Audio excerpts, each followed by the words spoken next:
इस वीडियो में हम पॉइजन्स रेशियो के बारे में समझेंगे। एक्चुअली ये जो टर्म है पॉइजन्स रेशियो एक बहुत ही मेरे हिसाब से तो ये बहुत ही क्रांतिकारी टाइप का है टर्म। एक्चुअली इसका इतना ज़्यादा इम्पोर्टेंस है कि जस्ट यू कांट इमेजिन। अभी मैं आपको बताऊँगा, जब एक्सप्लेन करूँगा तो तुम्हें इसके बारे में आइडिया लगेगा, ठीक है? सबसे पहले समझते हैं ये होता क्या है? इसको जो है हम म्यू से डिनोटेड करते हैं। म्यू से, ठीक है? और इसका सिंपल सा मतलब होता है कि lateral strain upon longitudinal strain. Lateral strain का मतलब क्या होता है? जैसे ये एक बार है, ठीक है? कोई भी बॉडी ले लो, हम इसको इस डायरेक्शन में फोर्स लगा रहे हैं इस बार में, ठीक है? तो होगा ये कि जिस डायरेक्शन में फोर्स लगा रहे हैं उस डायरेक्शन में इसका लेंथ जो है वो एक्सटेंड करेगा, ठीक है? उस डायरेक्शन में इसका जो डायमेंशन है, जिस भी डायरेक्शन में हम फोर्स लगा रहे हैं उस डायरेक्शन में उसका जो अगर टेंसाइल लगा रहे हैं तो ठीक है, उस डायरेक्शन में जो डायमेंशन होगा वो एक्सटेंड करेगा। और उस डायरेक्शन के अलावा, ठीक है, ये जो इस पी डायरेक्शन है, इसका जो एक्स एक्सिस का डायरेक्शन है, ये एक्स एक्सिस का डायरेक्शन है, इसके अलावा जो भी डायरेक्शन होगा, चाहे वो परपेंडिकुलर ये वाई वाला हो या फिर ये जेड डायरेक्शन हो, ठीक है, किसी भी डायरेक्शन में अगर हम देखेंगे तो उस सभी डायरेक्शन में जो डायमेंशन में चेंज जाएगा वो डिक्रीमेंट का आएगा, ठीक है? अगर एक्स एक्सिस में अगर हम फोर्स जिस डायरेक्शन में लगा रहे हैं उस डायरेक्शन में लेंथ इंक्रीज कर रहा है, डायमेंशन उसका इंक्रीज कर रहा है, तो उस डायरेक्शन के अलावा चाहे कोई भी डायरेक्शन ले लो उसमें जो है उसका वो डिक्रीज करेगा डायमेंशन, ठीक है? ये बात ध्यान में रखना है आपको। तो लैटरल स्ट्रेन क्या होता है?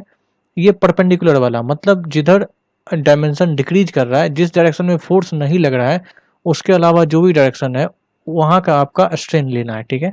वो स्ट्रेन, जैसे मैं यहाँ पे अगर मैं बार का बात करूँ तो यहाँ पे पहले एल था, ये एल प्लस डेल एल हो गया, इसका डायमीटर डी था, यहाँ पे डी माइनस डेल डी हो जाएगा, ठीक है? तो यहाँ पे लेटरल स्ट्रेन क्या हो जाएगा तुम्हारा? ये डेल डी अपॉन डी ये हो जाएगा।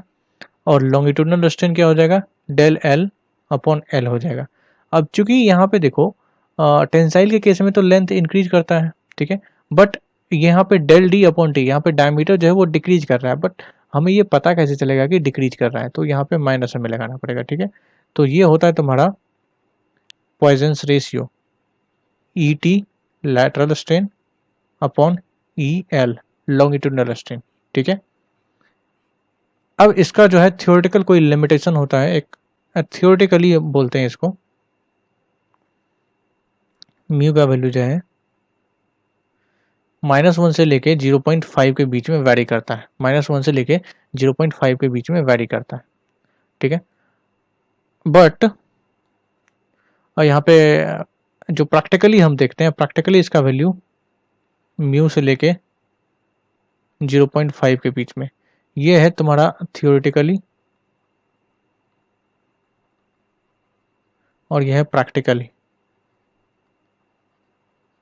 ठीक है? कुछ कुछ मैं यहाँ पे इम्पोर्टेंट मटेरियल का बता देता हूँ पॉइजन्स रेशियो, फिर मैं थोड़ा सा एक्सप्लेन करूँगा कि व्हाई इट इज़ इंटरेस्टिंग, ठीक है? ये क्यों इतना इम्पोर्टेंट टर्म है, ठीक है?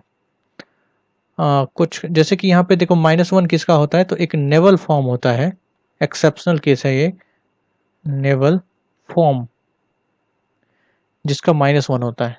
0 किसका होता है? तो 0 आपका होता है एक आता है, हाँ सॉरी, कॉर्क, कॉर्क का होता है 0, ठीक है? कुछ कुछ इम्पोर्टेंट और लेते हैं, जैसे कि माइनस ये 2.3 से लेके 0.27 के बीच में होता है आपका, सॉरी यहाँ पे कास्ट आयरन हो जाएगा, कास्ट आयरन का, ठीक है?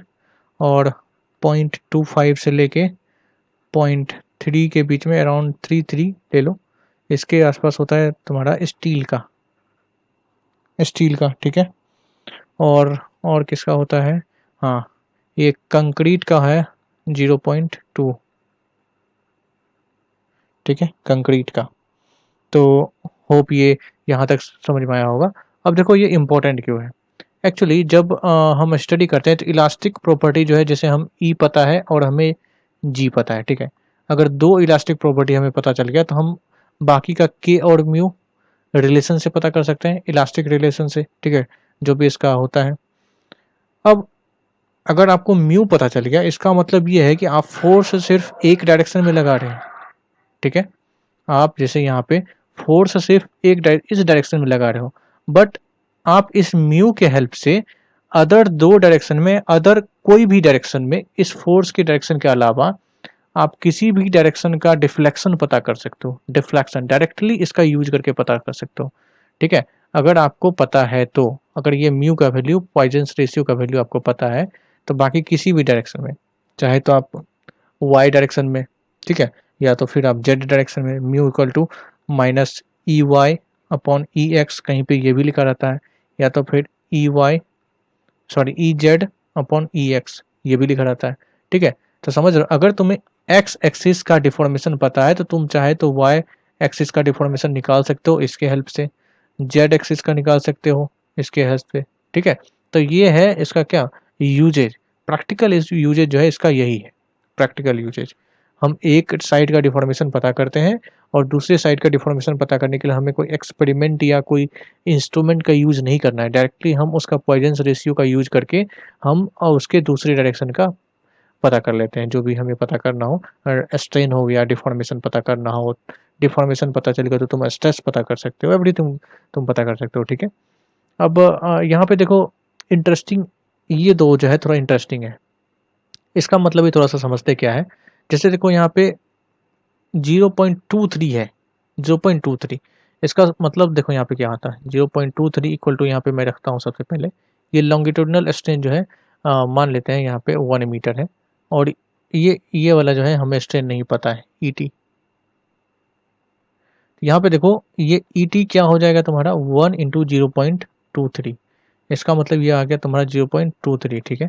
तो ये ईटी जो है हमें अब पता चल गया, स्ट्रेन पता चल गया किसका, अदर डायरेक्शन का स्ट्रेन पता चल गया, तो यहाँ से डिफॉर्मेशन पता कर सकते हैं, ठीक है। तो डिफॉर्मेशन जो है ऑलवेज ये डिक्रीज ही होता है, माइनस, ठीक है। यहाँ पे डिक्रीज ऑलवेज, यहाँ पे डिक्रीज होगा, ठीक है, यहाँ पे माइनस में आएगा, बिकॉज एक डायरेक्शन में इंक्रीज हो रहा है और वॉल्यूम टोटल कांस्टेंट रहना है, तो दूसरे डायरेक्शन में क्या होना पड़ेगा, डिक्रीज।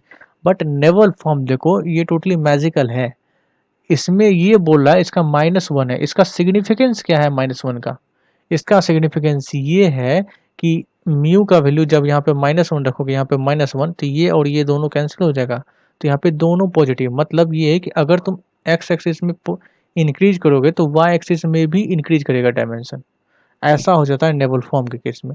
और ये कॉर्क का 0 है, इसका मतलब ये हुआ कि अदर डायरेक्शन में कोई डिफॉर्मेशन ही नहीं होता है, सिर्फ एक ही डायरेक्शन में होता है कॉर्क के केस में, ठीक है। तो ये इसका प्रैक्टिकल सिग्निफिकेंस है, जब इसको प्रैक्टिकली समझोगे तो बहुत ही इंटरेस्टिंग ये पॉइजन्स रेशियो है, ठीक है। तो होप ये कंप्लीट आपको समझ में आया होगा। Thank you so much and good luck.